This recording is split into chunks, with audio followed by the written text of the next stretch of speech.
Good afternoon, everyone, and welcome to our workshop today, Understanding the Context of Hate to Interrupt Everyday Bias, a presentation about anti-Semitism.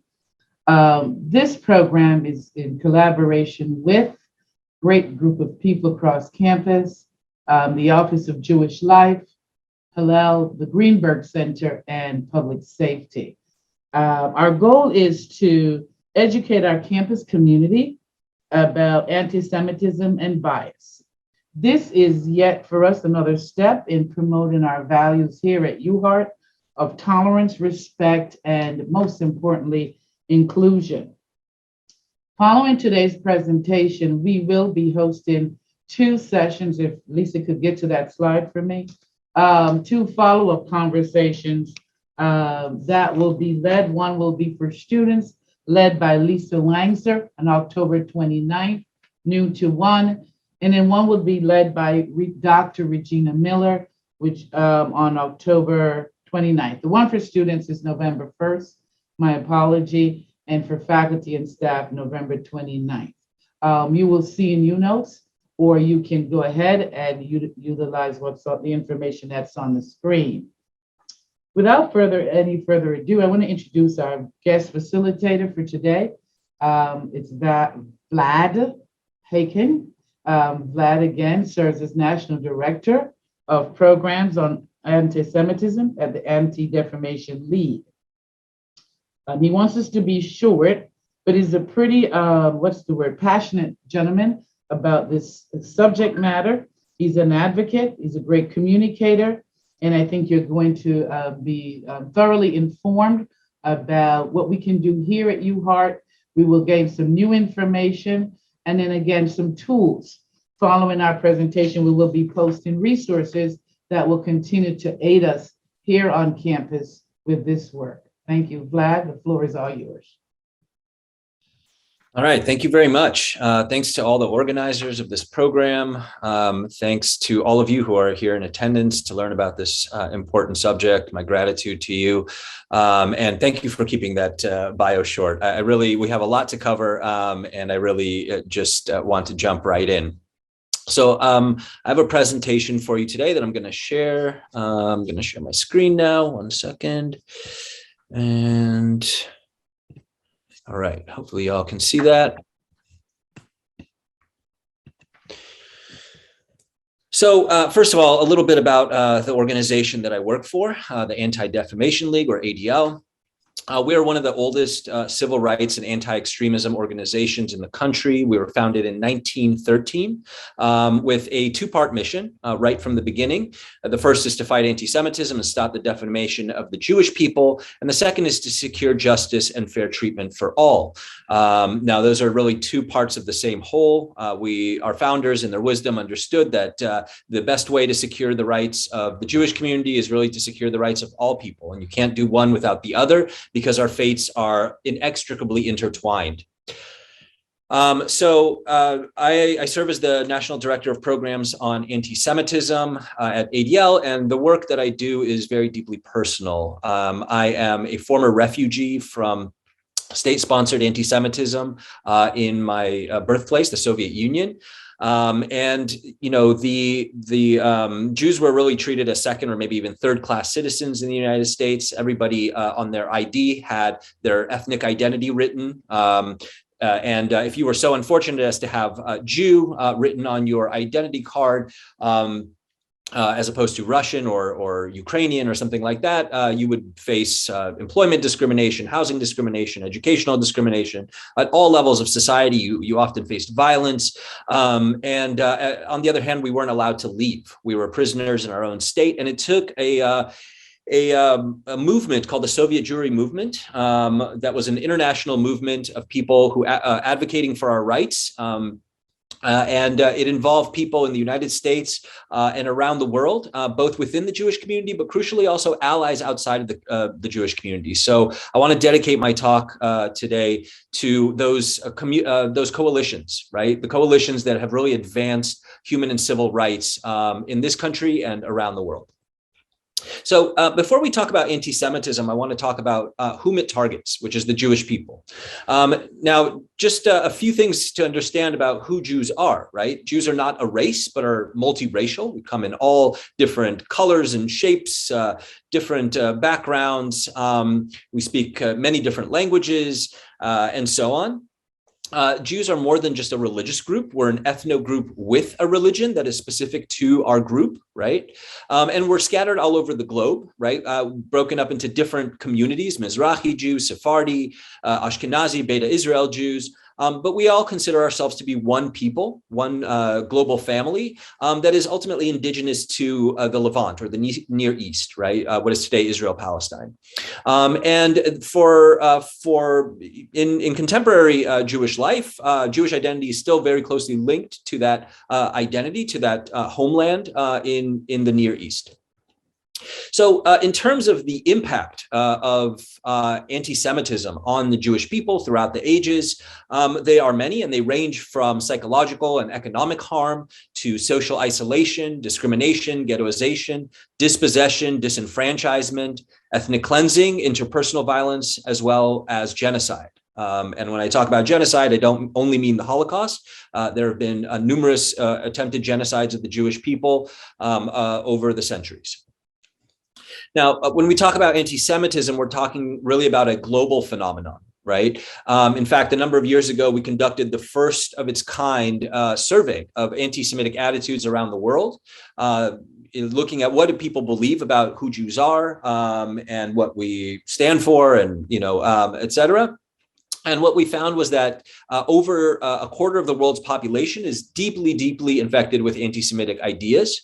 Over 1.09 billion people of those we surveyed. And when we talk about anti-Semitic myths and stereotypes, these are things like Jews have too much power in the international financial markets. Jews have too much power over global media. Jews are responsible for most of the world's wars, right? Jews don't care about what happens to anyone but their own kind, those kinds of things. Now, in order to count in that 26%, you had to say that most of these are true, right? Not one, not two, not three or four, but you had to say that 6 out of the 11 of the stereotypes that you see on screen are true about Jewish people. Now, in the United States, that number is about 11%. Right, which is a lot smaller than what we see in other countries, where in some countries it rises to over 3/4 of the population.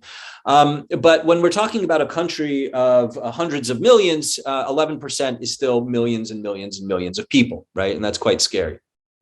Now, going from beliefs and sentiment, right? Because ultimately our actions are driven by what we believe about people, about the world, our place in it, and so on, right?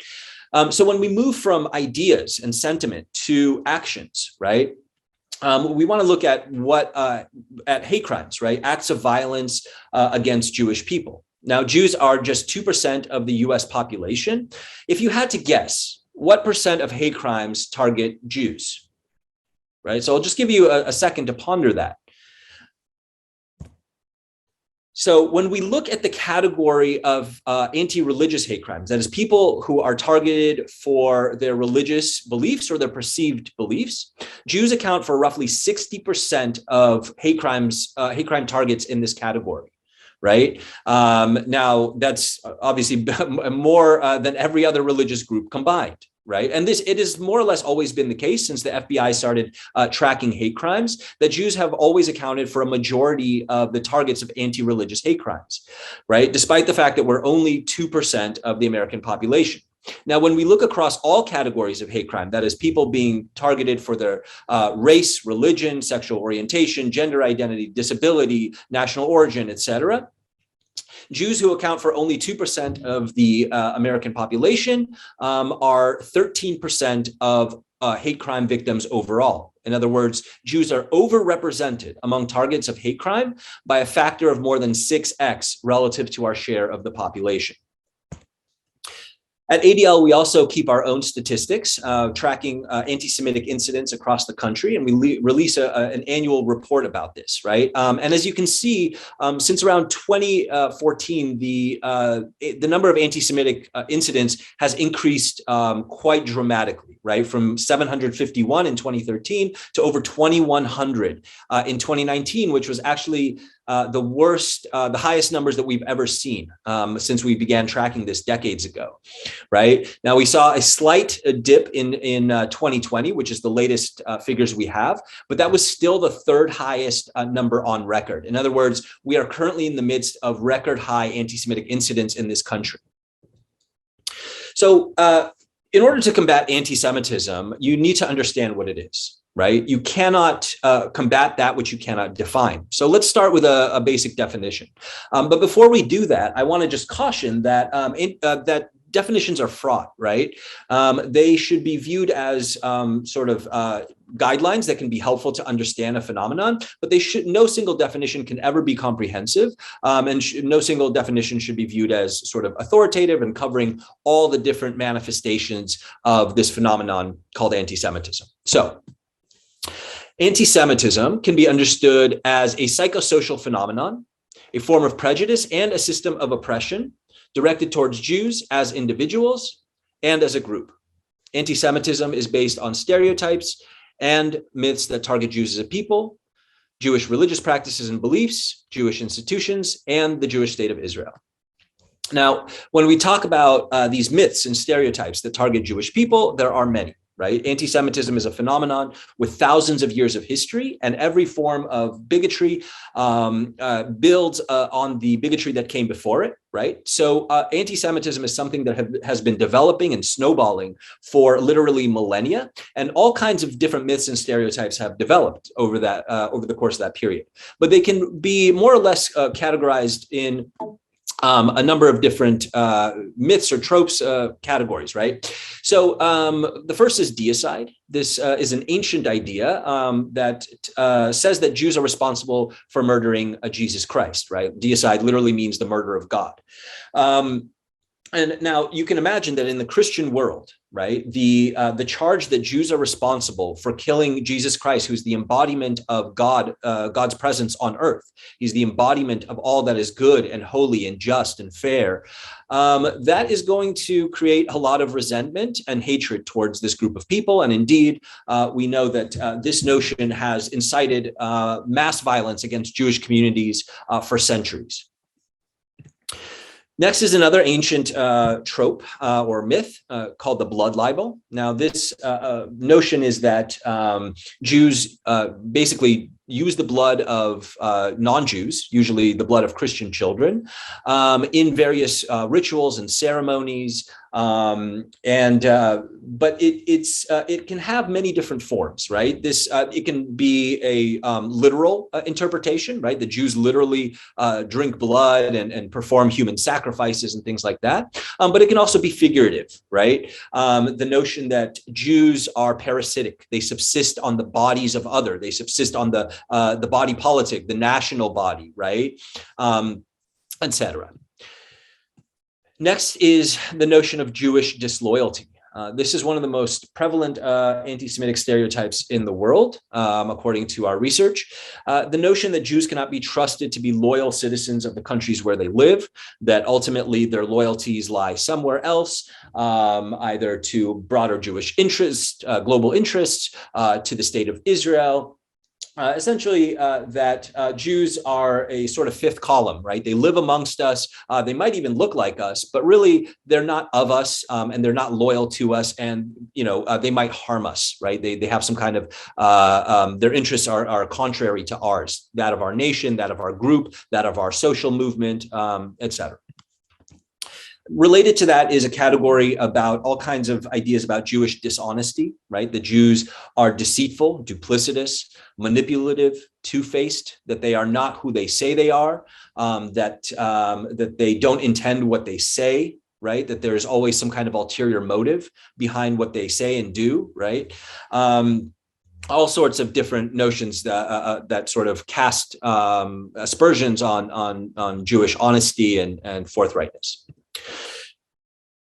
One of the one of those pernicious anti-Semitic myths, and again, it's a broad category and it manifests in all kinds of different ways, is this idea that Jews are inordinately powerful, right? That they have exercised control, again, in terms of some of the ways that we already heard, right? Jews control the global media, Jews control the banks, the financial institutions. We've even heard that Jews control the weather, right?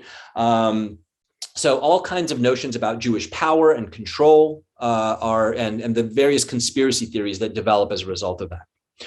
The next category is about Jewish greed and avarice, right? This notion that Jews are materially driven, that they only care about money, that they are, inordinately wealthy, and that their wealth is achieved through ill-gotten gains, right? That they've somehow gotten this wealth dishonestly, right? Or at the expense of others, right? And also ideas about, Jews wielding this incredible wealth that they allegedly hold as a way to undermine political systems, to undermine countries and their national interests, right? With, for example, all of the various kinds of conspiracy theories that you might have heard about George Soros, who's a wealthy philanthropist, right? And sort of has supported a number of different kinds of political activities, and who happens to be of Jewish background. And the last category that I want to mention is, again, a broad category that includes Holocaust denial, abuse, misappropriation, inversion, etc. Right? Now, this can be outright Holocaust denial, right? The Holocaust didn't happen. It's a hoax. The Jews invented it for some nefarious purpose, right? But it can also take the form of what eminent scholar of the Holocaust, Deborah Lipstadt, has called softcore Holocaust denial, which is sort of, calling into question, well, yeah, maybe the Holocaust did happen, but it was a few thousand Jews that were killed, not 6 million, things like that, right? And then there's also like inversion of the Holocaust. The Jews are doing to the Palestinians what the Nazis did to them, all kinds of ways in which the memory of the Holocaust is appropriated, abused, etc. Now, because our time together is relatively short, and I want to convey a lot of information to you, I've sort of put together a top 10 things to know about anti-Semitism, right? So we'll go through this pretty quickly. And we'll start with the fact that anti-Semitism is enduring, right? Again, as I said, it's been around for thousands of years. There's no sort of consensus among scholars as to when it began, how it began, why it began, all of those kinds of things. But we do know that it goes back to antiquity. In fact, probably one of the first examples in recorded history of a mass anti-Semitic event is recorded in the Hebrew Bible, right?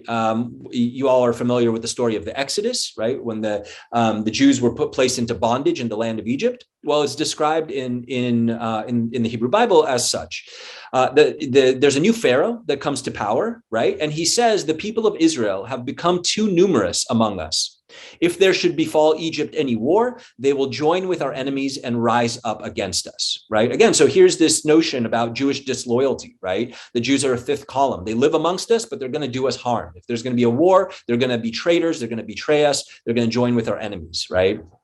Now, this is not only one of the oldest anti-Semitic stereotypes, it's also one of the most widespread and commonly believed today, right? So again, when we surveyed the global population, we found that 41% of people around the world believe that Jews are more loyal to Israel than the countries where they live.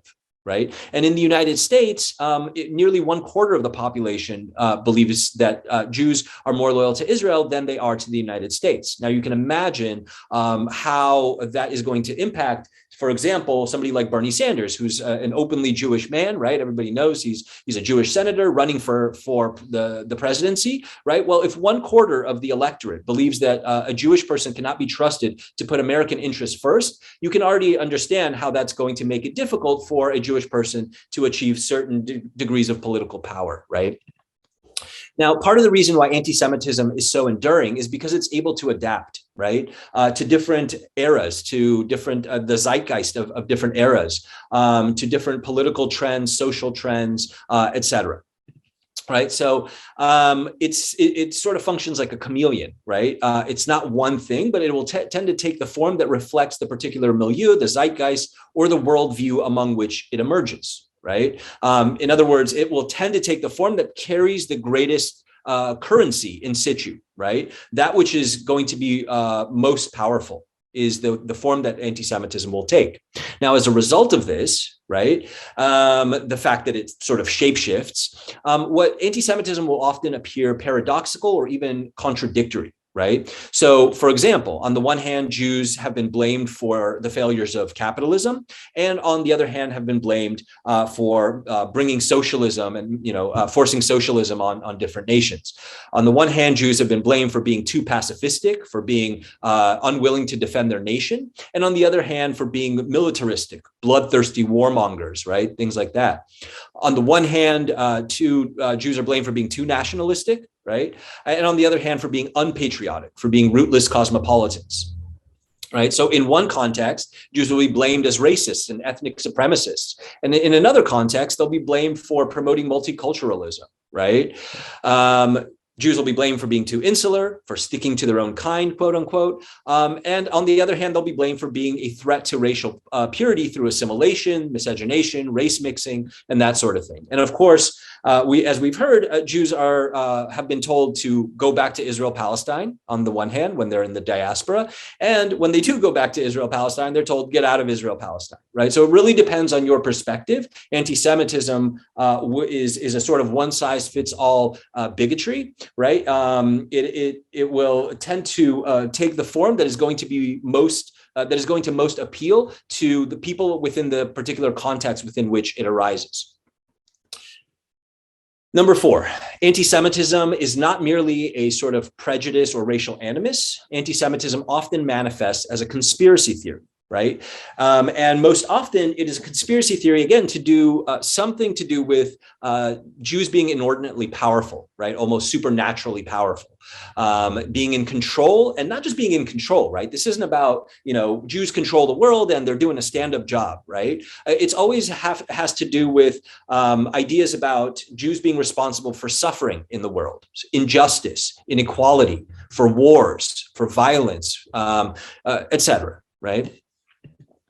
Number 5, anti-Semitism can be conscious and overt, but more often than not, I would say it's unconscious and implicit, right? Like other forms of bigotries, anti-Semitism is sort of part of the air we breathe. It is part of our social fabric, and no one is immune, right? It's sort of like a virus that hangs in the air, right? And it can infect anyone, and does infect many of us, right? At different degrees. Right. So something can be anti-Semitic in intent, in form, or in impact. Right. So in other words, just because something is not motivated by conscious anti-Semitic animus, right, hatred of Jews, does not mean it's not anti-Semitic. Right. Just because somebody does not intend to do harm does not mean that no harm is caused. Right. So again, just because, we've been infected with these ideas, right, we might hold certain kinds of biases.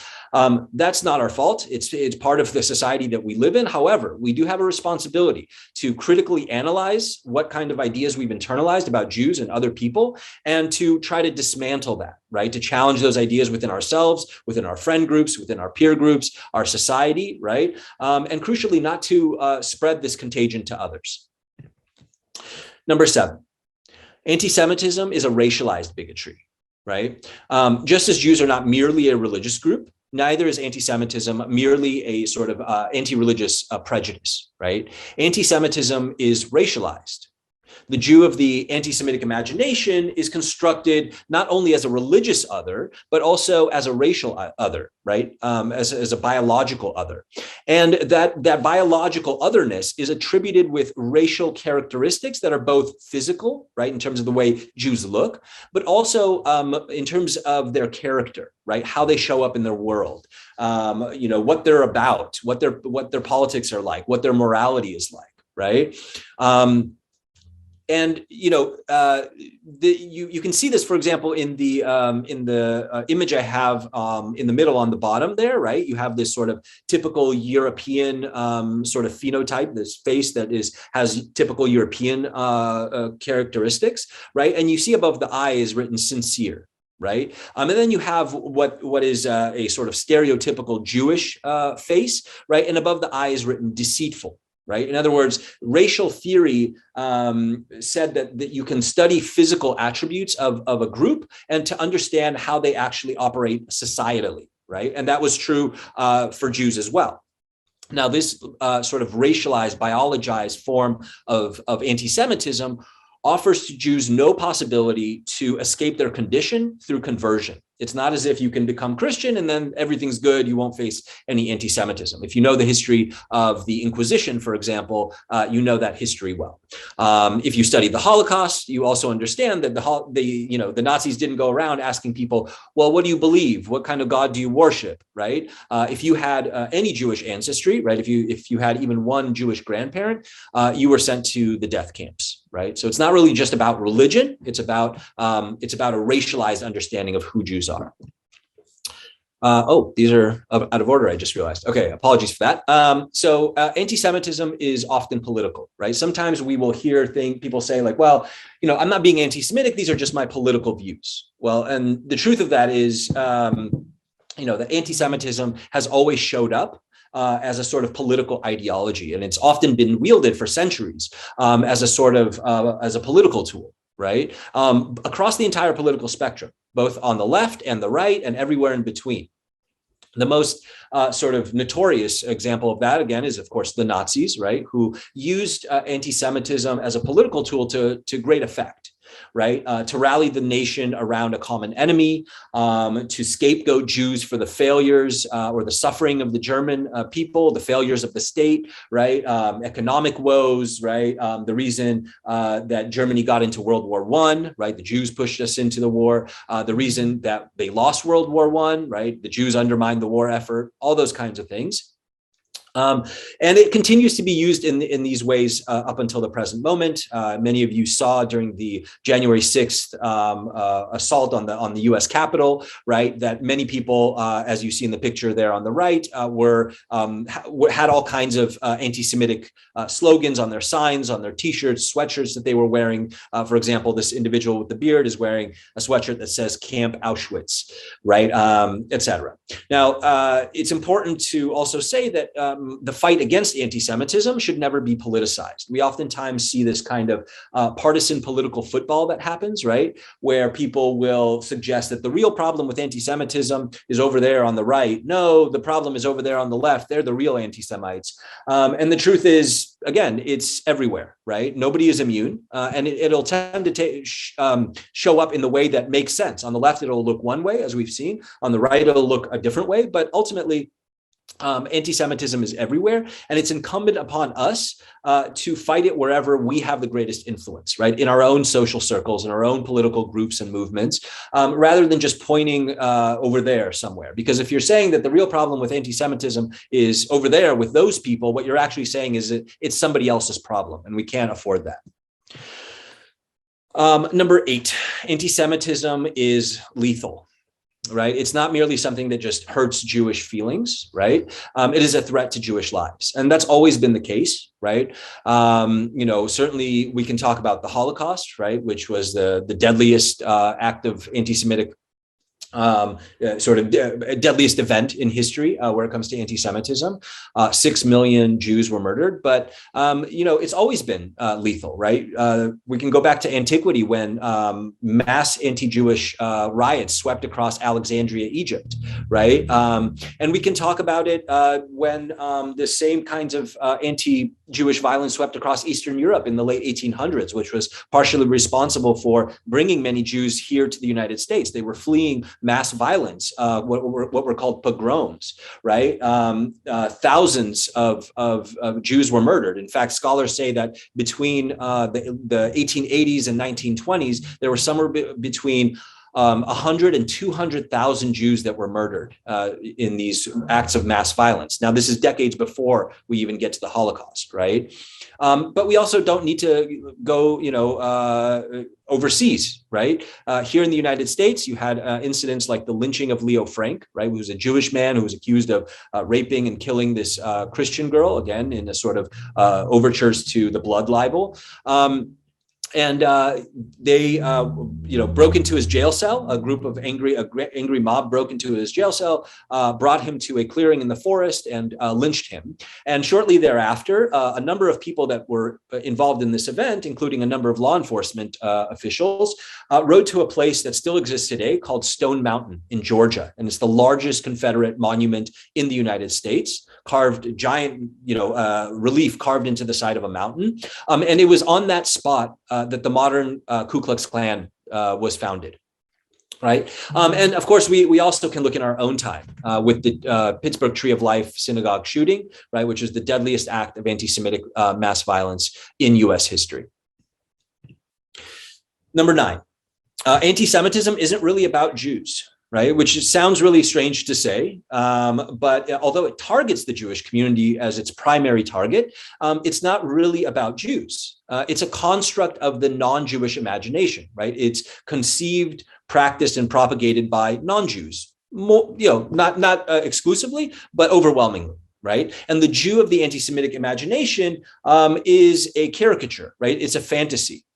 And it's generally the Jew generally represents in the anti-Semitic imagination the collective fears and anxieties and prejudices, feelings of alienation, disenfranchisement, etc., of the non-Jewish collective, right? Number 10, anti-Semitism is a canary in the coal mine, right? So a few years ago, Ahmed Shahid, the UN Special Rapporteur on Freedom of Religion, addressed the United Nations General Assembly, and he said the following: that anti-Semitism is a canary in the coal mine. It is toxic to democracies and a threat to all societies if left unaddressed. Right. So when we study anti-Semitism historically, what we find is that it never arises on its own. It is always accompanied by a whole host of other anti-democratic and antisocial phenomena that are ultimately toxic to societies. Authoritarianism and the erosion of democratic norms and institutions, anti-intellectualism and the contempt for scholarship, for science, for expertise, and the resultant proliferation of various kinds of conspiracy theories, as well as the propagation of other forms of bigotry and xenophobia, which inevitably accompany anti-Semitism. Now, we know this to be true because if you've been paying attention over the last number of years, right, just as anti-Semitism in our society has grown and proliferated, we've also seen the increase in hate crimes against other communities, Asian Americans, Pacific Islanders, right, the Black community, LGBTQ folks, et cetera. We've also seen attacks on our democratic institutions and norms. We've also seen the proliferation of various kinds of conspiracy theories, whether it's QAnon, right, or whether it's various conspiracy theories about COVID-19. This is not by accident. This always happens historically. It is part of the mechanism of anti-Semitism. It's how it functions. Now, it's important to understand that anti-Semitism is part of a broader system, right? It's part of a broader matrix of oppression, and to properly understand it and how it functions in our society, we have to take a more comprehensive view. We have to understand how it relates to other forms of oppression and bigotry in our society. Right. So, whether we're talking about homophobia or transphobia, misogyny, Islamophobia, anti-Semitism, anti-Black racism, anti-immigrant xenophobia, all of these kinds of things, right? They can generally be understood under the umbrella term xenophobia, which is the intense or irrational hatred or fear of the other, of foreigners, of the unfamiliar, or those who are different than us, right? Now, when we talk about anti-Semitism and any of these forms, right, we need to understand what they have in common, right? The things that they share in common, and we can, talk about many things, right? As I've been going through this presentation, you're already probably drawing those connections to the way that anti-Semitism functions very similarly to other forms, right? It treats people as a stereotype, right? It constructs a view of human beings that is not accurate, but is based on a whole bunch of anxieties and prejudices that we hold. It's based in ignorance, right? It oftentimes blames people for things going on in our society, right? The Mexicans are taking our jobs. The Jews are undermining our economy, right? Those kinds of things. It often results in marginalization, right? Exploitation, discrimination, violence, right? All those kinds of things. So we can go on and on and on. There's many different things that anti-Semitism shares in common with other forms of bigotry. It's rooted in a similar sort of antisocial or misanthropic dynamic. But we also need to understand that each of these forms of bigotry or forms of oppression are unique in some ways, right? They're distinct. They have things about them which distinguish them from other forms. We can't just treat them all as if they're the same, right? We can't all lives matter any of these issues. We need to understand them in their particularities as well. Right. So I would pose to you the question, and again, just take a moment to think about it. What is one thing that makes anti-Semitism different from other forms of bigotry or oppression? What is that one thing that makes it distinct? Because after all, anti-Black racism does not function exactly like misogyny, which doesn't function exactly like Islamophobia, which doesn't function exactly like homophobia, which doesn't function exactly like anti-Semitism. All of them have unique traits about them. They manifest in different ways. So what is one thing that makes anti-Semitism different or distinct from other forms of bigotry? So if we had time, we'd really get into this, right? And I'm sure we'd have a really interesting and robust discussion, but I want to offer you one thing, right? And this is something that I've already mentioned, right, or alluded to. That anti-Semitism is not mere prejudice or racial animus. It is a conspiracy theory, and particularly a conspiracy theory that tries to explain injustice and suffering in the world, right? In other words, anti-Semitism often includes the belief that Jews have extraordinary power with which they conspire to harm or control those outside the Jewish community. And it is frequently a motivation for scapegoating Jews as the cause of a variety of societal problems, right? In other words, anti-Semitism, unlike some other forms of bigotry, alleges to punch up at its targets, whereas other bigotries allege to punch down, right? What does that mean? Well, if you think about the nature or the content of a bigotry, right? If you climb into the head of an anti-Black racist or a sexist, what you'll find is that they generally regard the targets of their bigotry as inferior, lesser than, right? Not as smart, not as capable, not as hardworking, whatever ideas they might hold. Now, anti-Semitism has this aspect as well, right? Jews are maybe aesthetically inferior. They're not as good looking or beautiful or handsome as, sort of Europeans or something like that. Morally inferior. Jews are greedy and avaricious, right, et cetera.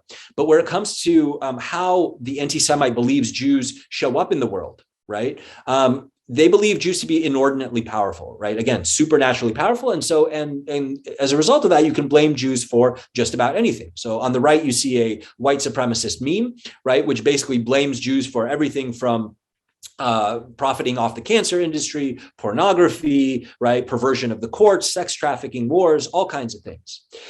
So Eric Ward, who's a longtime civil rights strategist and researcher of white nationalism, explains that because modern anti-Semitic ideology traffics in fantasies of invisible power, it thrives precisely when its targets would seem to be least vulnerable. Right? In other words, it's this perception of Jews as inordinately powerful, right? That oftentimes results in people dismissing, overlooking, deprioritizing anti-Semitism as one of these forms of bigotry or oppression that are operative in our society. In other words, if you internalize the logic of anti-Semitism that says that Jews are rich, powerful, privileged, etc., well, how can such a group be oppressed? Right. So that is the way that anti-Semitism function and sort of orders our way of the world, of seeing the world.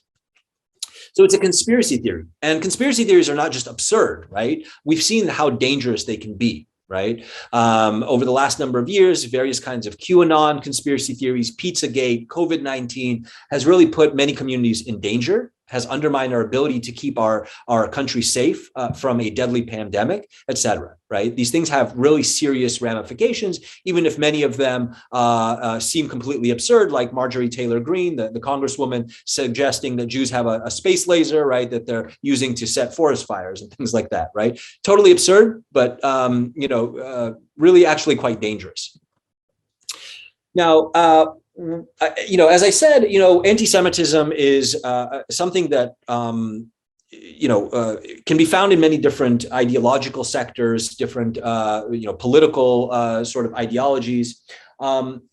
And that's true. But when we're talking about, the deadliest acts of violence, the people who are actually perpetrating the most violence against Jewish and other minority communities, it's these folks.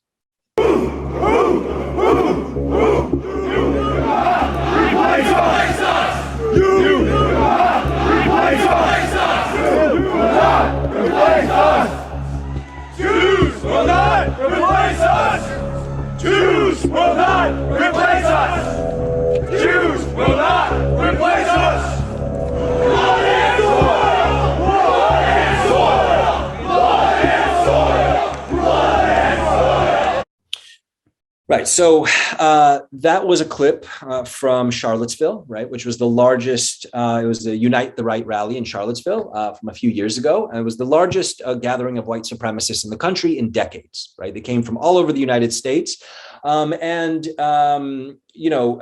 wanted to play that clip and to really highlight the fact that this is, when we talk about the existential threat to Jewish communities, it's overwhelmingly coming from the far right. And that's true in terms of all sort of extremist violence in this country.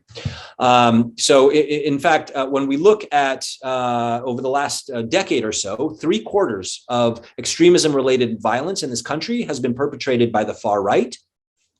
And of that, about 3/4 has been perpetrated by white supremacists.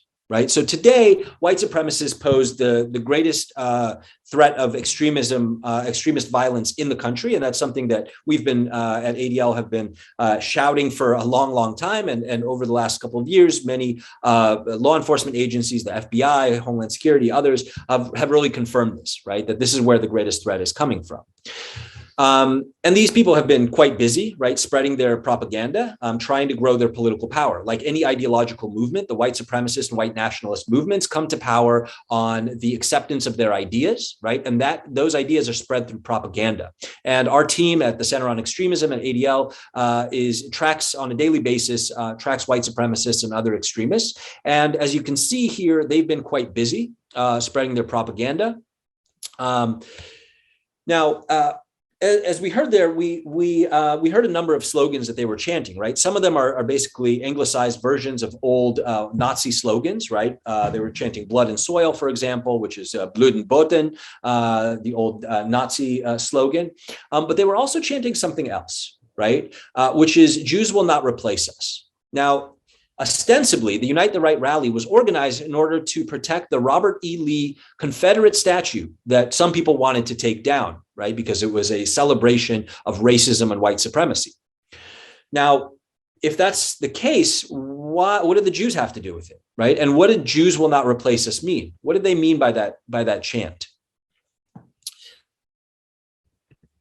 So again, let's turn to our friend Eric Ward. By the way, if you are not familiar with his work, I really recommend that you go and read some of the stuff that he has online.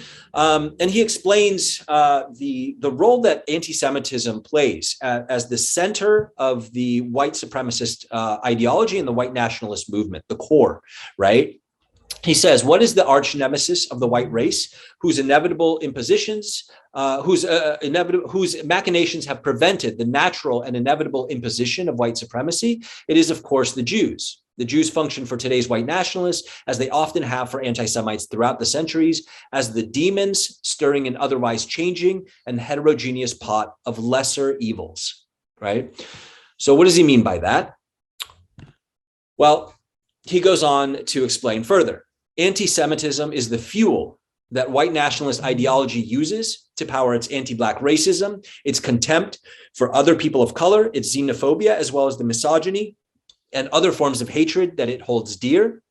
And he adds that Black people will not win our freedom without tearing it down. And of course, the corollary to that is Jews will not win our freedom without tearing down white supremacy and anti-Blackness and misogyny and all the things upon which it is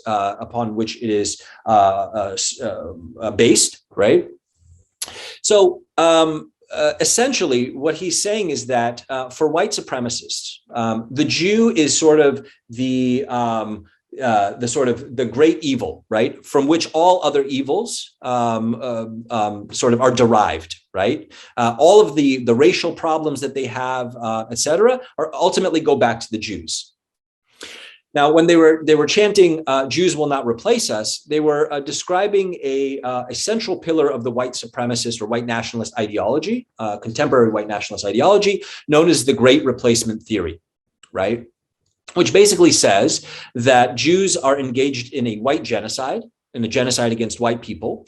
And one of the ways that they are engaging in this is by flooding white countries, right, with people who don't belong there, quote unquote, non-whites, Muslims, right, et cetera.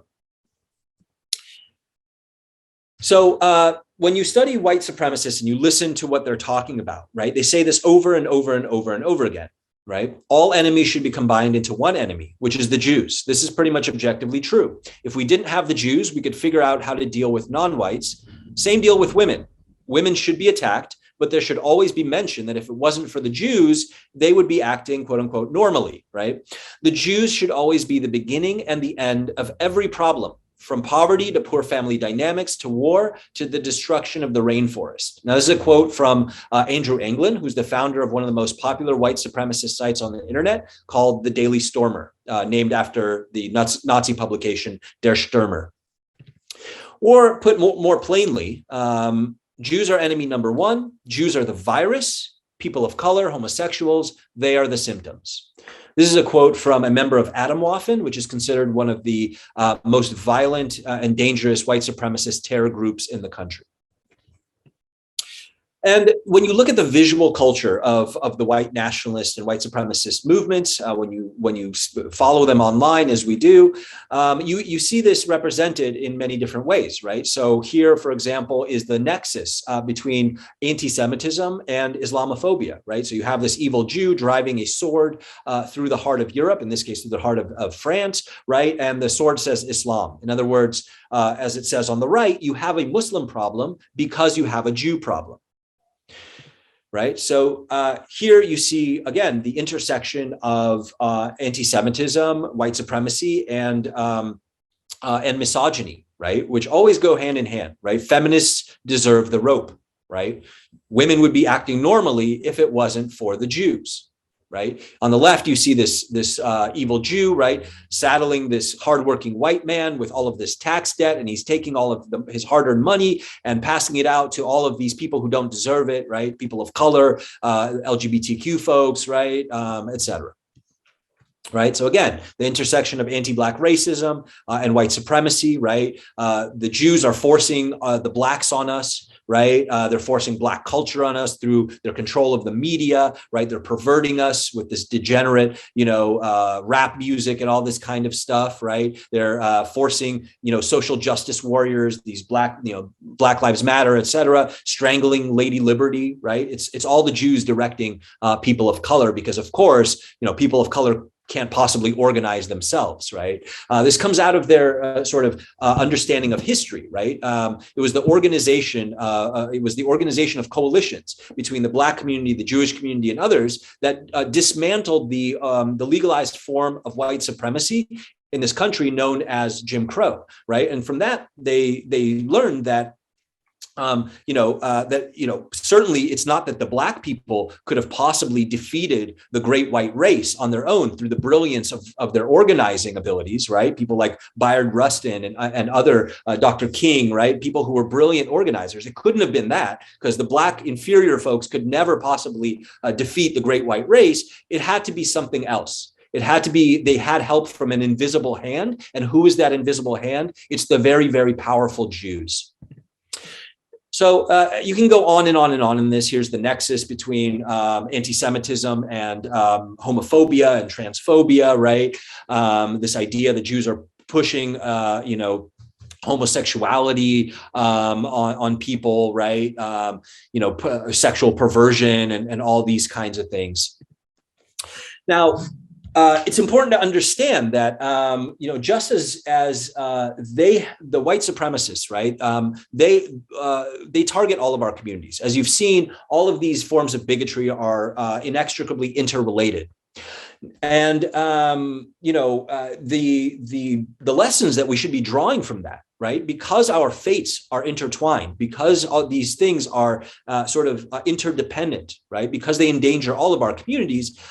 We should draw the lesson that we need to stand together against all of this, right? And we need to dismantle all of these forms of bigotry and oppression upon which white supremacy is based in order to keep our communities safe, right? And to create a nation that is fair and equitable and just to all of us, right? And we can do that through coalition, just as white supremacists have learned that the thing that really allowed us to defeat them in the past and allowed us to dismantle things like Jim Crow was these coalitions where we came together across racial, religious, and other difference, right? They've also taken a lesson from that, which is that if they want to win, if they want to create a white ethno-state, which is what they're trying to do, right? That they need to break up our coalitions. They need to divide us against one another. And they do this in many different kinds of ways. There's all kinds of what are called psychological operations, psyops, right? That they engage in. I want to give you just one example of one that is relatively recent. They created a campaign to essentially create these various kinds of like propaganda that they've spread all over the internet. So for example, the two images that you see on screen that use actually ADL's logo, right, suggest that Jews are pushing the idea that their suffering matters most, right? That the racial violence and discrimination that has been perpetrated, for example, against the Black community cannot compare, right? This kind of oppression Olympics, right? Which obviously is very hurtful, is very painful, and certainly toxic and unproductive, right? But it's an attempt to divide our communities against one another. And obviously this is spread under the guise of, again, the Jewish community putting these things out, as if the ADL is putting these things out to tell Black people, listen, what you experienced was nothing like what we experienced, right? And thereby try to create enmity and division between us. This isn't only happening online, it's happening offline. So here's an example of they've gone into a Black neighborhood and they've put up all of these posters as if it's Jews doing this, right? That say, never forget, Jewish lives matter most. Taking the slogan of the Black Lives Matter movement, right? And saying, no, it's Jewish lives matter more than Black lives. Okay, so again, it's a divide and conquer strategy because they know that when we stand together, we win and they lose. We can stop their agenda. So this was organized in places like 4chan, right? And you can see this is two screenshots that I've taken from these spaces where they say exactly what they're going to do, right? We must create a massive movement of fake Jewish profiles on Facebook, Twitter, etc., right? And to post all of this kind of racist stuff, right? To try to divide Jews against Blacks, Blacks against Jews, etc., right? Now, I want to turn to the question of Israel and Zionism, right? Where is this sort of, how can we understand the ways in which anti-Semitism can sometimes show up in anti-Israel and, and anti-Zionist sort of activity and movements, et cetera, right? And, as you can see here, first of all, white supremacists are, as you probably surmise, no great admirers of the state of Israel, right, which is a Jewish state.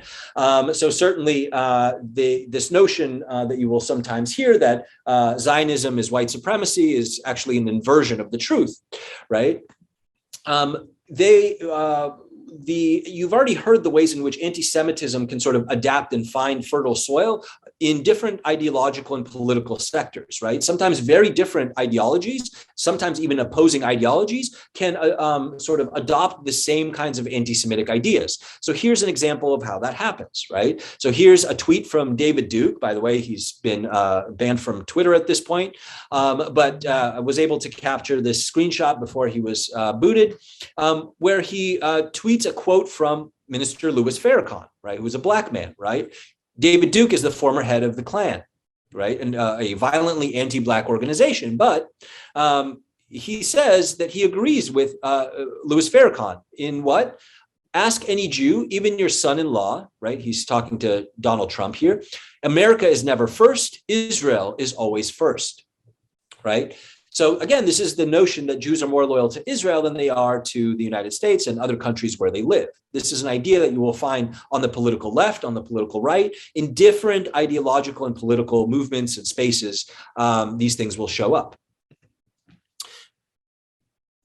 Here again is a couple tweets from David Duke, right, where he talks about the Zionist influenced media, which is lying to us, right, sort of manipulating us, etc., right, and so on.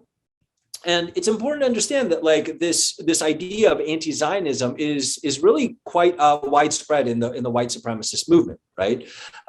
If you look at the Turner Diaries, which is the sort of unofficial Bible of the racist far right, it was one of the things that were found among the possessions of Timothy McVeigh, who committed the worst act of domestic terrorism in U.S. history.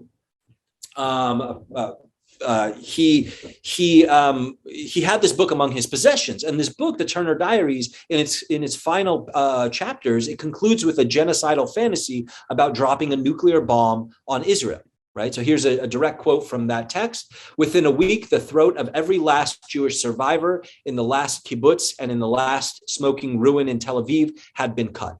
Right. So, the white supremacists are, sort of embrace this kind of anti-Semitic anti-Zionism as very much part of their ideology.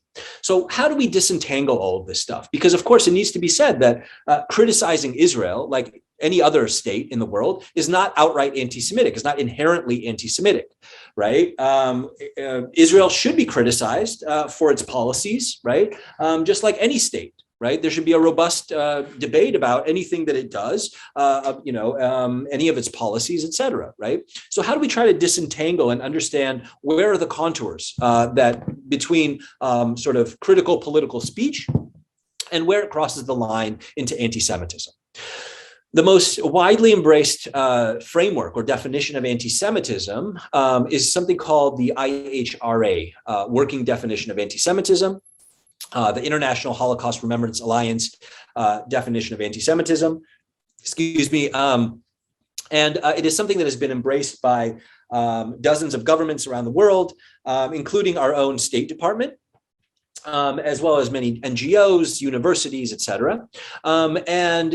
This is I pulled this from the State Department, U.S. State Department website, right? And the basic definition goes as follows. Anti-Semitism is a certain perception of Jews, which may be expressed as hatred toward Jews. Rhetorical and physical manifestations of anti-Semitism are directed toward Jewish or non-Jewish individuals and or their property, toward Jewish community institutions and religious facilities, right? Pretty basic. Right. But what's really helpful about this framework or this definition is that it also includes some guidelines about what anti-Semitism looks like when it is projected onto Israel. Right. It's important to understand that anti-Semitism, again, is a kind of lens, right, that through which people try to understand the world, and crucially to try to understand issues of right and wrong, justice and injustice, right, to try to understand the source of suffering in the world, et cetera.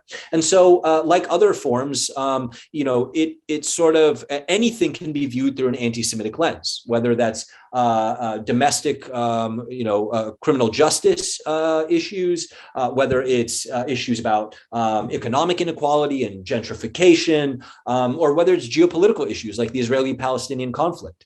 Anything can be viewed through an anti-Semitic lens, right? So to try to disentangle this, this framework gives us some guidelines, right?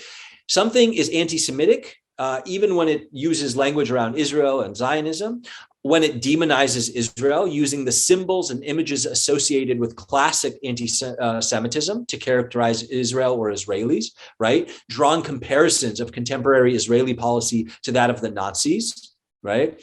When it applies double standards to Israel, for example, right? Expecting behavior of the state of Israel that is not demanded of other democratic nations. Or focusing exclusively on Israel for peace or human rights investigations or condemnations, right? And when it delegitimizes Israel itself, rather than saying this particular policy is wrong, it says that Israel should not exist, right? The Jews don't have a right to a state of their own, right? Even as we embrace a Palestinian state, a Armenian state, any number of other nation states, right? So when we talk about, we can get really into this and go through a number of, of examples of each of these, but we don't have the time. So I'll just take this one piece, the demonization, right? Using symbols and images associated with classic anti-Semitism and projecting that onto Israel or Israelis, right? So here's what that looks like. On the bottom, you have a number of historical images used in by different regimes, the Nazi regime, the Soviet regime, Arab regimes, right? And on the top row, you have the same ideas used in contemporary discourse and political cartoons that take aim at Israel. Right, same kinds of images that are being used to dehumanize Israel, Israelis, and the supporters of Israel, right, or Zionists. Here you have this conspiracy theory, right, about Jews being in control, right, being the secret puppet masters pulling the strings behind world events, right, the man behind the curtain, if you will, right. See, these are again different political cartoons I've pulled from different regimes and different eras. Nazi cartoons, old French cartoons, etc. And again, today you see these things being projected on Israel, right? Saying that Israelis control U.S. foreign policy, right? That the Prime Minister of Israel, Netanyahu, is a puppet master controlling Donald Trump, right? That on the right, you see the former Prime Minister Ariel Sharon, Israeli Prime Minister, as a puppet master controlling the United States, the EU, right, etc. The notion of the blood libel, right? That Jews drink the blood or use the blood of non-Jews in various kinds of ceremonies, right? That they're bloodthirsty, etc. Right? And particularly that they harm children, which is very much a part of the QAnon, right, conspiracy theory. And here again, you see the way that this is projected onto the Israeli-Palestinian conflict, right? Showing Israel as a sort of a vampire, right, a blood drinker, right, cutting up Palestinian children, right? On the right, you have a Facebook post by a Palestinian activist known as Bassem Tamimi, and here the idea is that, he says, when Israelis arrest Palestinian children, what is the purpose? To steal their organs, right? In other words, again, Jews, or in this case, Israeli Jews, right, subsist on the bodies of non-Jews, right? Again, rehashing old, very ancient ideas about Jews and applying them to a modern geopolitical conflict. Here is comparing the comparison of Israelis and the Jewish state to that of the Nazis, right? Saying that the Jews are doing to the Palestinians today what the Nazis did to the Jews once upon a time. Right. As I mentioned, I'm a refugee from the Soviet Union. This was very common. In fact, the two images on the bottom come directly out of old Soviet propaganda, right, that sort of uses the same theme. And as a result of this, during the time when this propaganda was most prevalent, it was more common that the Jew on the street would be accosted with yells of fascist. It was more common than being accosted with Žid, which is kaik, which is the sort of slur that is used against Jewish people, right? So these things, propaganda of this kind, they have consequences, right? And we saw during the latest conflagration, for example, back in May, the latest conflagration between Israel and Hamas in Gaza, we saw 17,000 tweets that said something, some iteration of the message, Hitler was right. And as a result of this, we saw a doubling, 100% increase in anti-Semitic incidents, people beating up Jews, assaulting Jews on the street, right?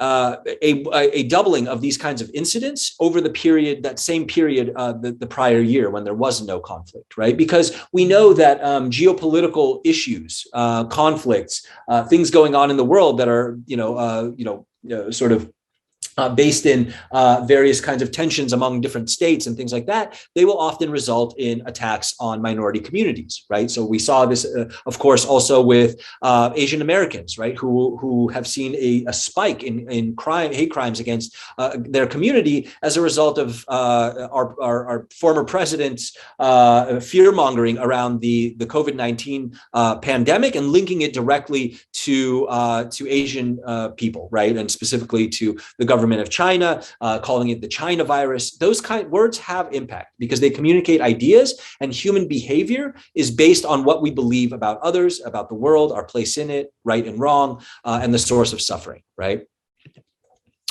So, okay, we're out of time, and I wanted to leave you all with some ideas about what can be done about this, right? So I know we have to get to the next portion, which is the Q&A.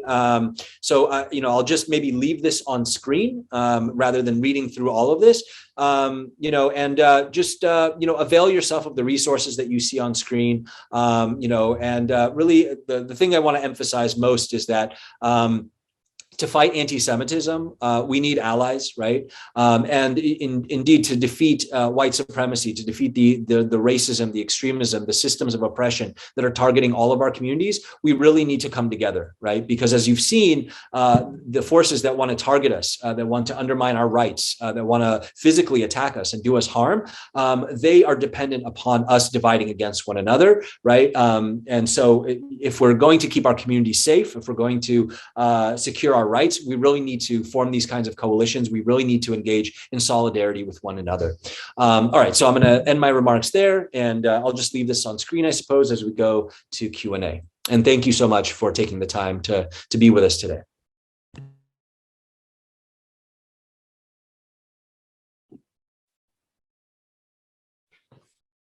Thank you so much, Vlad. Just a reminder for our attendees, if you have questions that you would like posed to Vlad, you can either put them in the chat or you can put them in the Q&A, which is on that same bar at the bottom of your screen as the chat. And we will pose those to Vlad. Okay. One question that we have that just came in is, what suggestions do you have when someone encounters anti-Semitism? How should someone respond if it's a verbal statement, for instance? Right. So first of all, the first thing that, and I have there on screen, right, is to be safe. Right. It's not always safe, and it's not always effective to respond in every instance. Right. If there is a white supremacist who is, verbally or physically accosting a Jewish person, right, it's not always the right thing to do to get in their face, because that might put you at risk. Right. So you got to be smart about it, but it is always important to take action. Right. You have to stand up for others. But again, you have to be strategic about it. Right. It depends who's doing it. Right. If you are a student and it's coming from your professor who said something that is, really offensive or perpetuates these kinds of anti-Semitic ideas that are harmful to Jewish people, well, it might not always be the best thing to challenge them in that way, because after all, your grade depends on it, right? And so you don't want to undermine your academic career simply because you wanted to do the right thing, right? And stand up for your Jewish peers. It might be much smarter to go to the dean of students, for example, right? It might be smarter to reach out to the ADL and say, hey, my professor said this in the middle of a lecture. Can you help me figure out how to do this in a way that's not going to put me at risk, put my academic career at risk? We take confidentiality very, very seriously at ADL. You can report anything that might be anti-Semitic that you witness, either against yourself or others, at adl.org/report. It's an online form that you can fill out. One of our members of our staff will reach out to you and again, work with you to figure out how to address this in a way that is safe and that is smart, strategic, and effective. Right. But in general, I think it's, if you want to engage somebody that you think can be engaged, if you think that this is somebody whose ideas, whose mind can be changed, asking questions is always a good way to start, right? Like, what do you mean by that? Can you explain that a little bit further? And when you actually ask people to start reflecting on what it is that they're saying, on the ideas that they hold, a lot of times their own ideas will start to unravel, right? And it's really, you can dismantle people's ideas. Often, again, ideas that they may not even realize that they hold, or they may not even realize are, bigoted ideas. But if you start to ask those kinds of questions, right, take the sort of the Socratic method, if you will, that is always a good approach. It's also, a good idea. You can direct people to certain resources. So one that I'll point out that I hope we can send out after this as well is a resource that we created called Anti-Semitism Uncovered. It's available for free on our website, and you can find that at adl.org/education/antisemitism.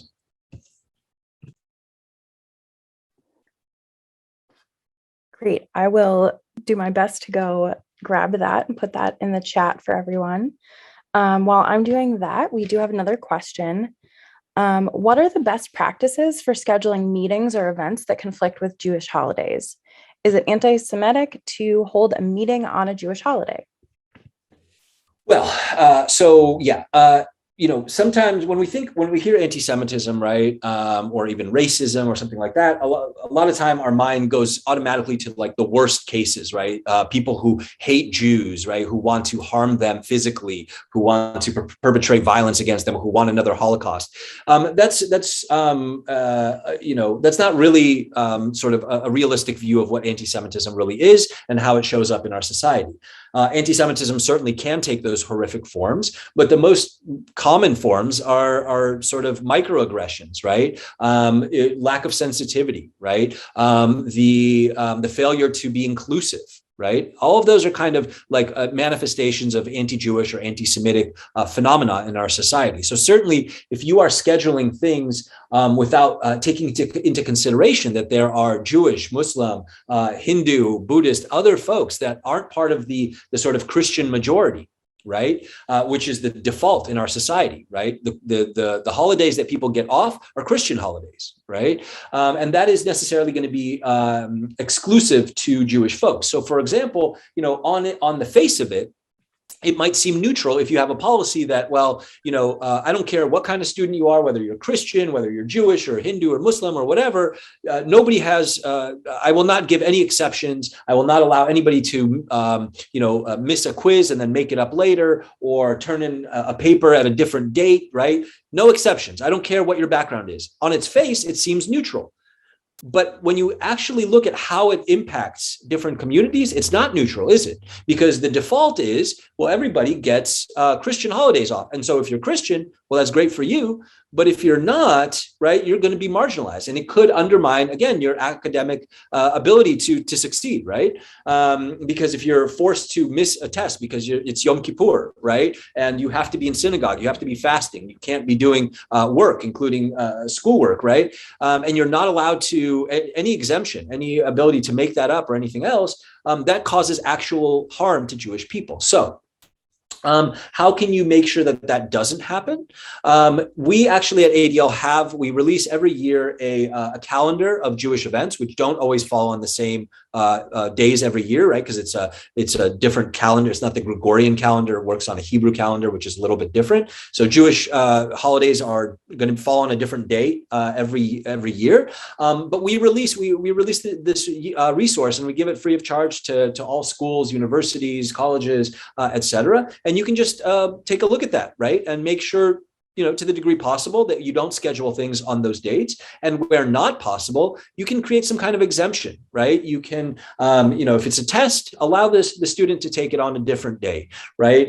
If it's a paper that is due that day, you can give them an exemption, allow them to turn it in on another date. So there's universities and colleges are expected to provide reasonable allowances and accommodations around these kinds of things. And I would just urge all of you to do that. Thank you so much.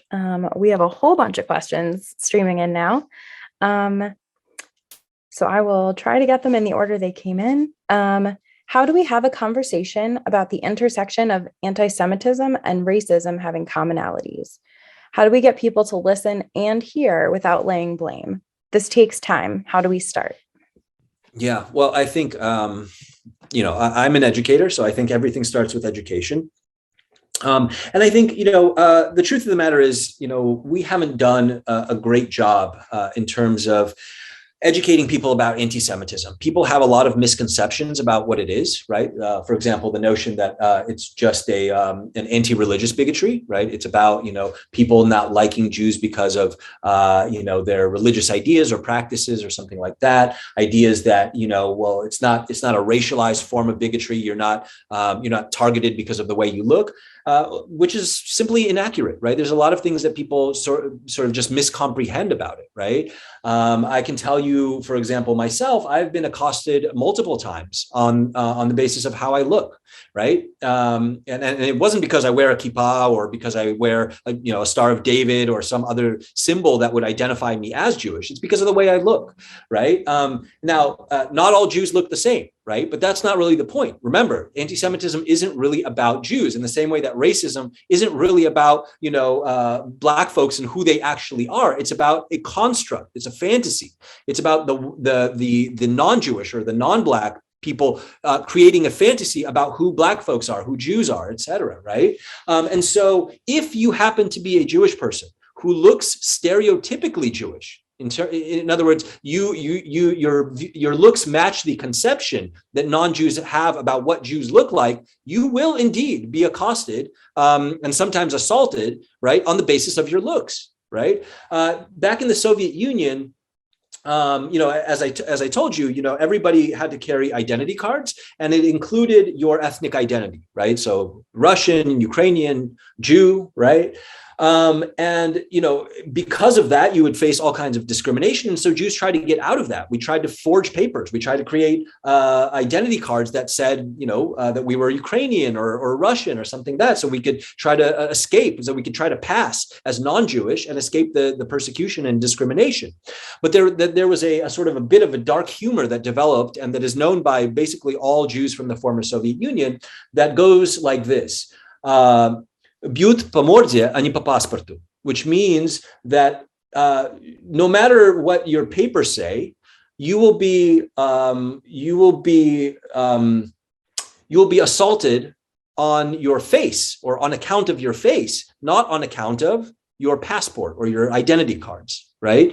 In other words, this notion of like, well, if we can just pass, if we can just keep our head down, if we can blend in and be the model minority, right? If we can pretend to be just like all the other white folks, that this will somehow, protect us against anti-Semitism, never worked. It never saved us, right? It didn't save us in the Soviet Union, didn't save us during the Holocaust, right? Because at the end of the day, people will be identified on the basis of, who they are, not just religiously, right? Because many Jews are not religious. They are Jewish on the basis of culture and ethnicity.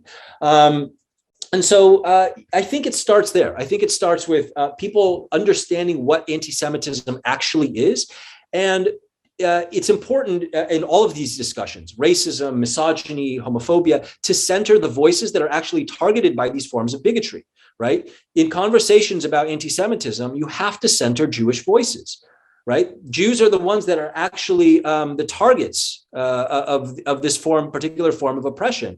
And so non-Jews who actually want to be good allies, right, and who want to fight white supremacy, who want to fight all of these different systems of oppression, you need to listen to Jewish people to understand our experience, to understand the reality of how anti-Semitism actually manifests in the world. And what you will find is that, again, as I tried to show during this presentation, that all of these systems are intertwined, they're interlinked inextricably. They cannot be disentangled. You cannot believe that I am somehow going to secure my safety as a Jewish person without also dismantling the systems of anti-Blackness, anti-Asian oppression, misogyny, right, homophobia, ableism. They're all intertwined. They ultimately make me unsafe, right? As Dr. King said, injustice anywhere is a threat to justice everywhere. We really have to embrace that. Otherwise, we're doomed. Thank you. That is one of my favorite MLK quotes, so I really appreciate that. All right, we have a couple more questions. I'm hoping we can get through them before we have to wrap up in just a couple minutes. So I think you started to kind of answer this one a little bit, but if a Jewish student is not religious, how is it anti-Semitic to say that they have to come to class on holidays? Yeah, so it is, Jewish identity is complex. There's jokes. I'll just share a joke. I love jokes. Humor, for Jewish people is really important, right? As it is for many other oppressed groups. We say that, we laugh so that we do not cry, right? So humor is a really powerful sort of means of resistance. And there's a joke. So I love jokes. And there's a joke that sort of explains this, right? And it's two Jews, and it's Yom Kippur, the holiest day in the Jewish calendar, right? And two Jews are in synagogue, and one turns to the other and he says, Moshe, what are you doing here, right? You're not religious, you're an atheist. And the other one turns to him and he says, well, yeah, but it's Yom Kippur, where else would I be, right? The truth of the matter is, somebody might not be religious. They might not be a believing person. They might not even believe in God. But many Jewish holidays, it's really difficult to disentangle theological events or holidays and observances from cultural ones, right? So when you think about things like Hanukkah, for example, Hanukkah is observed by religious and non-religious Jews, because what is the theme of Hanukkah? It's about casting off the yoke of colonial oppression, right? There was the Greeks occupied Jerusalem, right? And they tried to force their culture, not just their religion, but their culture on the Jews. And Hanukkah is about the story of how we resisted that. Right? When you think about Purim, Purim is a holiday, again, about the Jewish overcoming of an attempted genocide, right? Against the Jewish people. So many of these things are not only sort of religious observances, right? They're actually cultural observances. And many, many, many non-religious Jews will in some way observe these cultural holidays. It's about community. It's about remembering our history. It's about embracing our culture, right? It's about not being forced to assimilate into the dominant culture. And so despite the fact that somebody might not be, quote unquote, religiously Jewish, that doesn't really matter, because for groups like Jews, it's all part of one identity package. And this is not true just for Jews, right? I mean, if you think about, many different indigenous groups, for example, right? Their observances have a spiritual aspect. There is a religious understanding that is sometimes imbued into cultural rituals and observances, etc. But if you try to sort of just break it down to only being religious, you're going to miss a whole lot. It's all part of one package, one identity package. So I hope that helps. It's just you really got to understand Jews. We're a quirky bunch. Love that. Okay. I have two more questions. I'm hoping we can get through both, but I'm going to ask this one first. How can we be better allies to Jewish students, staff, and faculty? Well, that's a really, really big question. So first of all, it's important to understand that anti-Semitism, like some of these other things that we've been talking about, is not merely like an interpersonal prejudice, right? It's not something that merely lives in the hearts and minds of human beings. It is part of the social fabric. It's part of, it's institutionalized. It's part of the systems within which we operate. It's part of the understanding of the world that many of us have inherited in many different ways. We've been conditioned into seeing the world in sort of anti-Semitic ways, through literature, through nursery rhymes, children's cartoons, et cetera, et cetera, et cetera, right? And if you study this stuff, you will start to see it everywhere, right? And so it's not just about sort of showing up in a way that that is about like when somebody, you know, says something mean about the Jews, you challenge them. That's important, of course. It's important to let your Jewish peers and colleagues know that you stand in solidarity with them. When there's a white supremacist or anti-Semitic incident on campus, reaching out and saying, hey, you know, I saw this, I see you, right? And I just want to know I have your back, right? I want you to know that we stand with you, et cetera. Those kinds of expressions are really important, but it's also important to work on these things on a systemic or institutional level, right? We got a question about holidays. That's one way in which anti-Jewish dynamics which marginalize and exclude Jews, become part of our institutional life. And that includes educational institutions, right? So you have to first of all, you have to understand who Jews are, right? How we show up in the world, and the particular dynamics that sort of marginalize us, disadvantage us, put us in harm's way, right? And then work to educate yourself about those things, educate others, create opportunities to educate others, and also try to work on those institutional dynamics, as well as the interpersonal dynamics. And that's really, really important.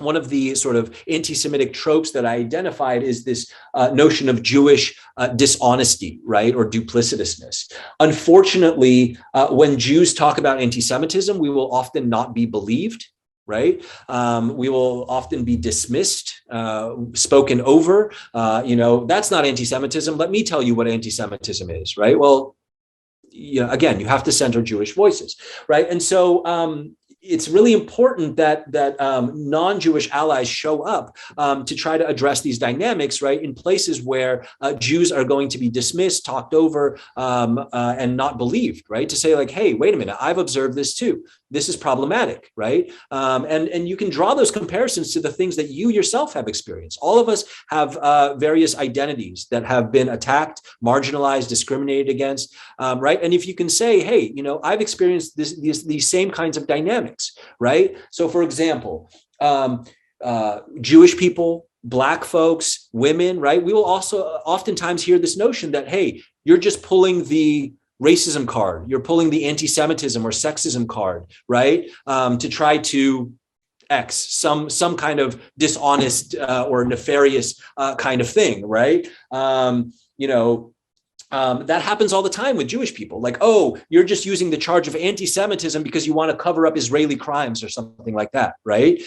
So if you see those kinds of dynamics and you recognize them as racist, let people know, right? Let people know that, hey, right, this is part of a broader set of dynamics that are operative in our society that marginalizes minority groups or minoritized groups, right? So there's so many ways. I mean, we could spend hours and hours talking about this. It's a big subject. I really appreciate the question. But some of the stuff that you see on screen, I think can be really helpful.